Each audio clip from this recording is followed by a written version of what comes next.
Hello, I'm Rachel Matthews, and welcome to another inspiring interview where I'm talking to people who feature in my latest book, Misadventures of an Accidental Activist. And today's inspiring interview isn't the children screaming in the background. Don't you just love school holidays? Anyway, no, not them.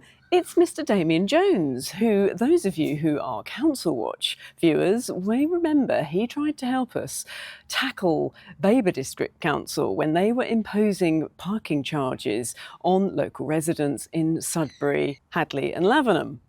Unfortunately, we weren't successful in stopping those car parking charges, but we did give it a good go.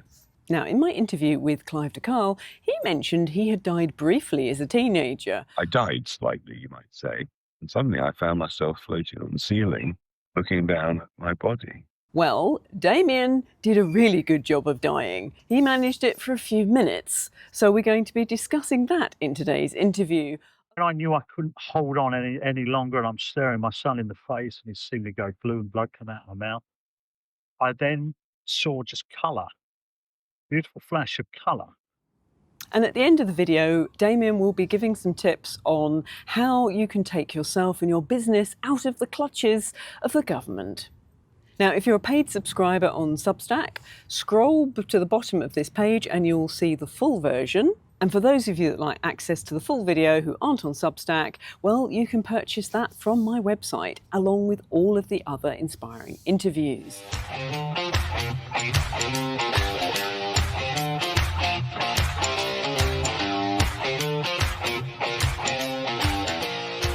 So, Damian, welcome. Thank you for doing this interview. Now, you have listened to most of my audiobooks, so you know my journey into becoming aware of all the delights that this world is going on in this world at the moment.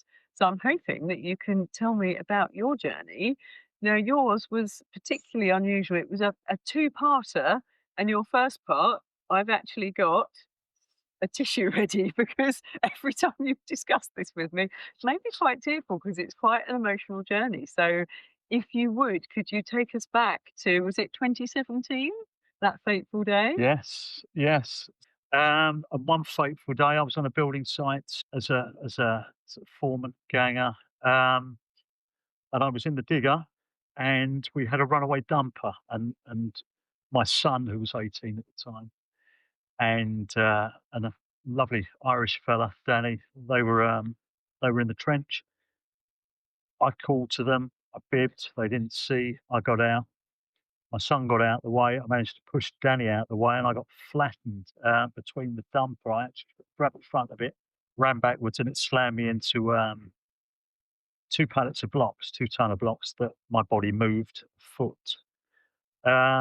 And then they were trying to find the keys to get the dumper off me. I felt my life slipping, ebbing.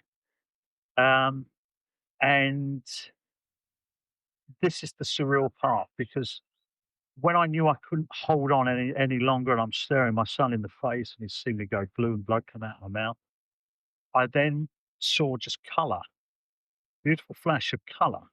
And I come from a civil engineering background, so I've got a very logical mind. So, you know, it was very much, even though I was spiritual, it was very much what I'm dealing with the here and now, the material world, because you're laying drainage, you're putting bricks together for building up manhole covers and what have you. So it's very material based. I, as my life flashed before me, I saw the lotus flower spinning in front of my face, and it was spinning anti-clockwise. I remember thinking, right, okay, so it's not spinning clockwise, it's anti-clockwise, because everything here is an inversion of the truth. I then proceeded, my soul went through that. It was a portal. And I found myself 30 meters above my own body, because they then got the dumper off, managed to find the key, start, get it off. And the handbrake, it was a handbrake failure. That was brought up with the health and safety had shut down the site later on. And, you know, it was a big investigation. So it was a handbrake failure, and it was fully loaded, and it just rolled and boom, there we go. But anyway, I'm now naked out of my body, looking down from 30 meters. And I remember thinking, I'll never forget the thought I had. You can't even take your clothes with you. I was naked, looking down at my son standing over my body.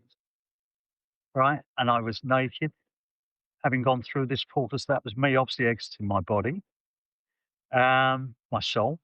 I'm now 30 meters looking down, and I felt the wind. I felt cold. My soul felt cold. Felt that physical emotion, um, that sensation. Sorry, and then next thing, I was I was somewhere else. Beautiful light. I was with a 10-foot angel, um, and I was crying. And she put her huge wings around me, and she said, "Damian, why are you crying?" And I said, "I don't want to leave my kids." And she said, "Damian, we're protecting you. You won't leave your children. You're safe, and we are protecting you." And then I felt a love, a bliss, um, a sensation of love. Like, it was so overwhelming.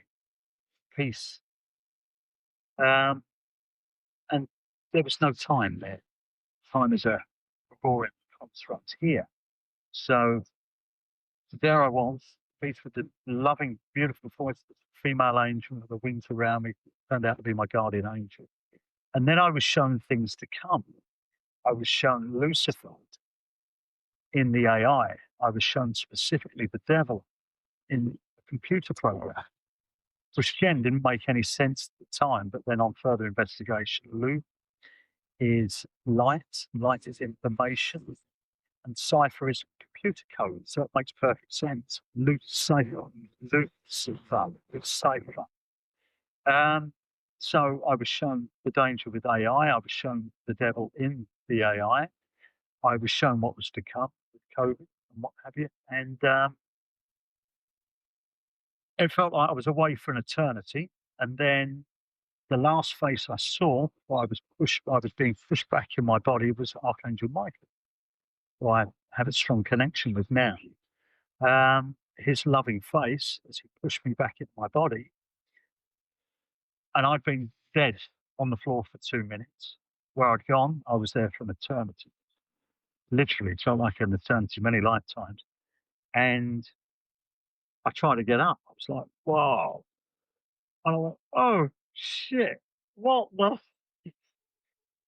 And my son went, "What?" Dad, because I was blue and had blood coming out. I'd just been crushed to death. And Danny said, "You've got to stay down," because they could see my arm. My left side was completely broken. 10 broken bones, collapsed lung. Paramedics turned up, cut me in the side. They kept me alive long enough because they had to put a biro in tube bomb to take the pressure off the lung, the collapsed lung. I was bleeding internally, so I was choking on my own blood. So it was orchestrated. It was meant to be. Our creator had put everybody in my path to keep me alive, because if she hadn't have done that, I wouldn't have made it to the Royal London Hospital. If the helicopter hadn't have come and then performed what they did, they kept me alive long enough. She kept me alive long enough for the helicopter. The helicopter kept me alive long enough to get me into the ICU, and boom, they were straight on me there. And I was out in record time. I just felt like I had a bubble force field around me. And everything they said I would never be able to do again, I've come back twice as strong, twice as fit, and in better shape. And so that was a huge awakening, because that confirmed what I knew, which is, there are obviously two realms in play. There is where we are now, this physical realm. It is a realm. They even explain that in the statutes, certainly the older constitutional statutes. We live in a realm. And so that's widely accepted in law. And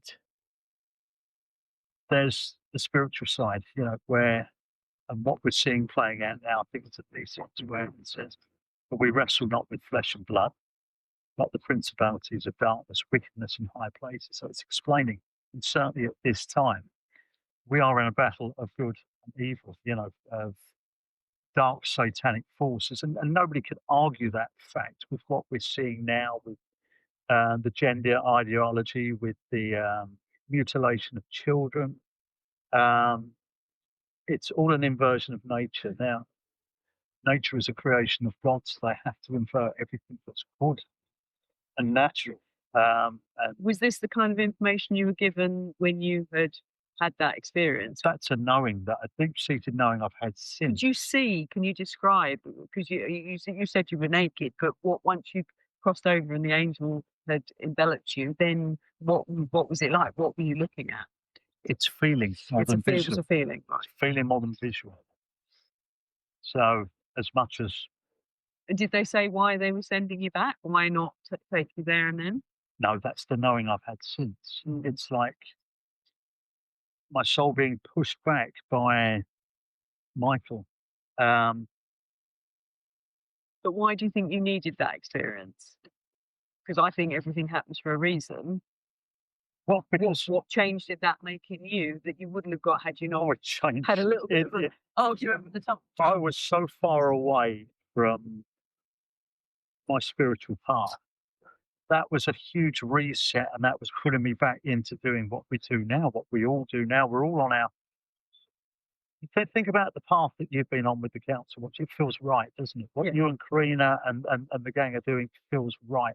You don't want to do it, but you know you have to do it. It's a purpose, and you can't fight that. It's in your DNA, and it was like I was being reset. What they did do, you can't be touched by an angel and not have a special knowing, not have a special connection after, and it put you not only on the right path, it removed lifetimes of trauma.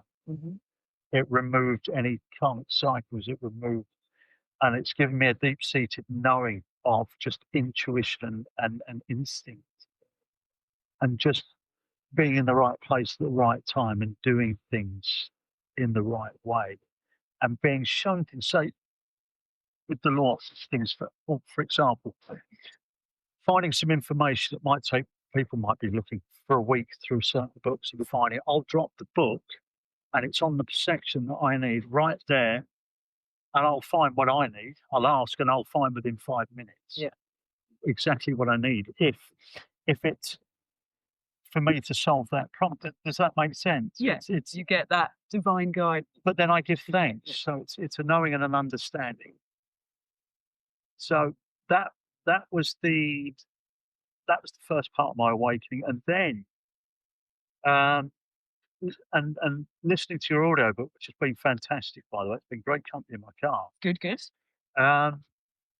It was funny that then COVID hit, and then boom, something went off in my head. It's like, right, I don't think that looks anything other than theatre. That fella like falling over in China, and he's put his hands down. And when do we get any information out of China anyway? Why have we suddenly got this being circulated out of this predominantly communist country? So all seems a bit fishy.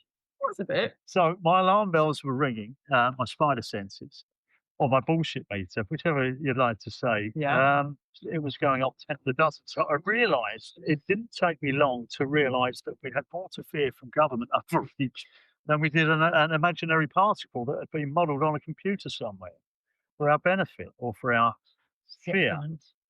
I realised I had to hunker down and do two things, which I had to learn the law so I could protect me and my two sons, and ultimately my 3 adult kids and my grandchildren. So that was instinctively, and this is what I'm saying, everything just seemed to come easy and naturally from that point of death. And the other point was research, find out what was going on. And it appears that I did all the deep-seated research that you did, and I came to exactly the same conclusions. Were you as driven as I was? Yes. Just to know. Oh, it was obsessive. Yes. That's exactly how I'd describe it. Absolutely obsessive. Until you get to the point where you say, right, I know enough now.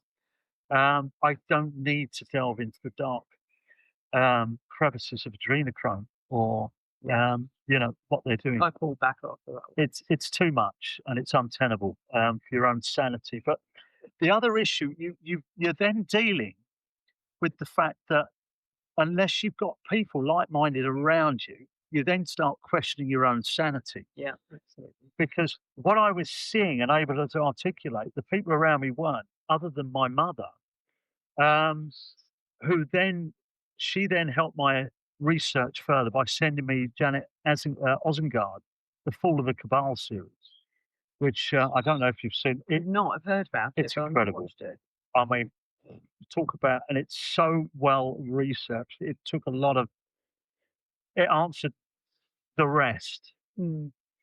The stones that I hadn't unturned, it answered everything. And again, she's like you and Karina, you know, you're very well researched, you articulate well. She's done exactly the same. She's again a proper journalist and dealt with some very dark subject matter, but able to provide the facts that were indisputable. So then drew me to the conclusion that obviously, right, okay, I'm not mad. I'm back here for a reason. This is the reason. I now have to protect everybody in my immediate sphere, and I need to get a handle on this, see if I can wake up a few people around me. And then you start to find, and then again, it's when you look into frequency, you attract people within your frequency. So it's always good to be positive because you'll attract positive people, negative people attract negative, etc. So you then start to form groups. It's a similar thing. You find your tribe. We formed groups, some of my mum's friends, some of the people that I found, and we formed our groups. And so in the end, in the beginning, it was just like 4 of us, tight-knit on this little WhatsApp group, the Wide Awakened. It was still there in my mum's past, but that group's still there. It's still open. You know, it's still there. And that one keeps you sane. I mean, like, you know, my mate with his wife, well, why can't she see? You know, you imagine being married and, you know, one's wide awake, the other one. I've known so many people, Ah. relationships that have broken up, but just impossible. Their law works under the presumption, and that you are under their statutory rules, but you could gazump that jurisdiction if you put yourself in the private. That's public. So the public is statutory jurisdiction. You could put yourself in the private and then dictate that only the laws of equity apply. I'll give you an example. Right, during COVID, there was a case out in Canada whereby, so I'm just giving one solution. I don't think it's the solution, but a temporary solution is if everyone took themselves out of the public jurisdiction and said, right, we're going to just form our own PMAs, our own private members associations, which puts us outside of statutory jurisdiction. Now, it doesn't mean, people have to remember, that doesn't mean that, it means that the council rules suddenly don't apply to you. Mm-hmm. It means there's no enforcement. Doesn't mean you can kill people because that's a common law offence. Yeah. Right? Yeah. You can still be tried under the common law. Yeah, no harm, loss, or injury. You've got it, which is, you know, comes from biblical pretext. Wonderful. So that's, and this specific case in Canada that really hit home for me. There was a private men's only club, right? And there was some liberal lefty woman out there, right, getting really upset. And she went to their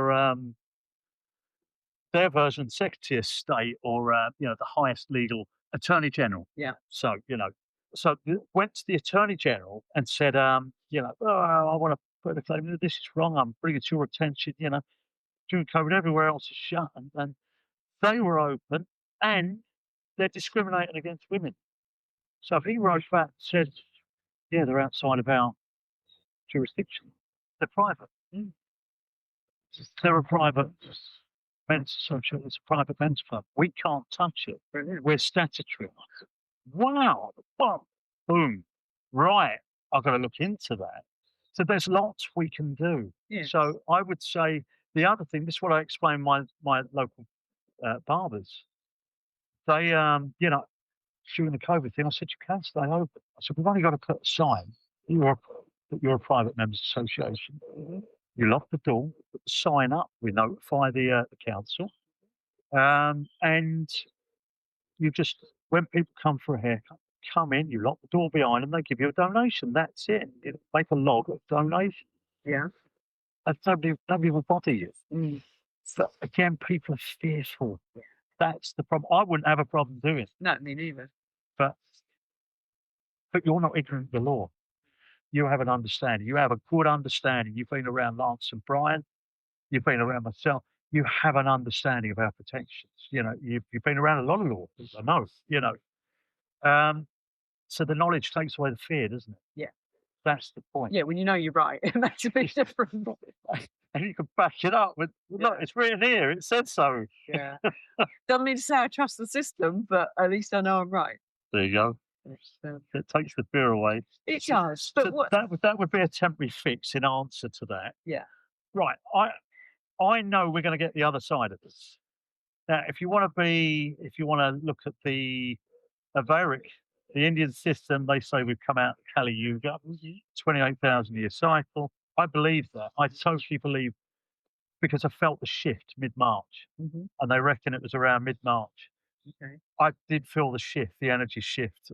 And I think we're just seeing a manifestation of evil playing out with the chemtrails, with everything else. I truly think it's all dissipating, because let's be honest, it's so mad what's coming out in the media now. It's so overt and in your face. It's beyond ridiculous. And it It's makes, almost like a dark comedy, isn't it? yes, satire. Yeah. It's ridiculous. So Every time Pierce Stelmar uses now. Yes. My dad is a tollmaker. Really? That's great. Really? What the fuck's that got to do with anything? You're running this country like shit. You're a communist. It's just frankly ridiculous. Well, yeah, I'm down the kids because my dad's a toolmaker. Yeah, mate. I'm working class, I am. Yeah, yeah. While this is they are the religion of lies, because he's saying that while destroying the working classes. Yeah, You know, this is what absolutely. they do. They just Absolutely. invert the truth. So temporarily, what you've got to do is navigate. You've got to find the vessel to navigate these troubled waters to get the other side. We will get the other side. Yeah. We are getting the other It side, might get a bit messy. but it's going to be turbulent. Yeah. It's a turbulent flight, but you will land and you'll be okay. You'll get off. But so you've got legal recourse, and ultimately, I believe this is a time where we have to step up. Our souls are being tested. You've got to do good. You've got to get your shit together. You've got to lose the ego, and you've got to start doing some bloody good in this world. You know, otherwise you will be judged. That's the way I see it. So there we go. That's my take. Thank you. That's brilliant. All you need is love. John Lennon. Yeah. And a good supply of food. Yes. Yeah. Yes. On a practical side, yes, because we did discuss this earlier. On a practical side, food security. Water. Food security, get enough Purification, water purification. purification, get enough in for your neighbours if you can afford, because there's going to be a lot of sleep people that need your help. And if you've got a bit of space, start digging up your garden and putting some vegetables in. Keep a couple of chickens, you know, do what you can. Yeah, brilliant. Well, thank you so much for your time today and sharing your amazing story and journey. Thank you. Much appreciated. It's been a pleasure. I think you've earned another cup of tea. God bless you all. Well, I hope you've enjoyed this interview with Damian, and wow, he certainly had quite an unusual awakening. And if you'd like to read about mine, which was a lot less painful and gory, although still quite shocking, you can do so in my book, Misadventures of an Accidental Activist, and that is available from my website, rachelmatthews.uk, link beneath this video. It's a pay what you want in ebook format, free if you'd like. You can also get a signed copy, purchase that from the website, as well as the audio version. And the audio version really brings things to life. So until next time, take care.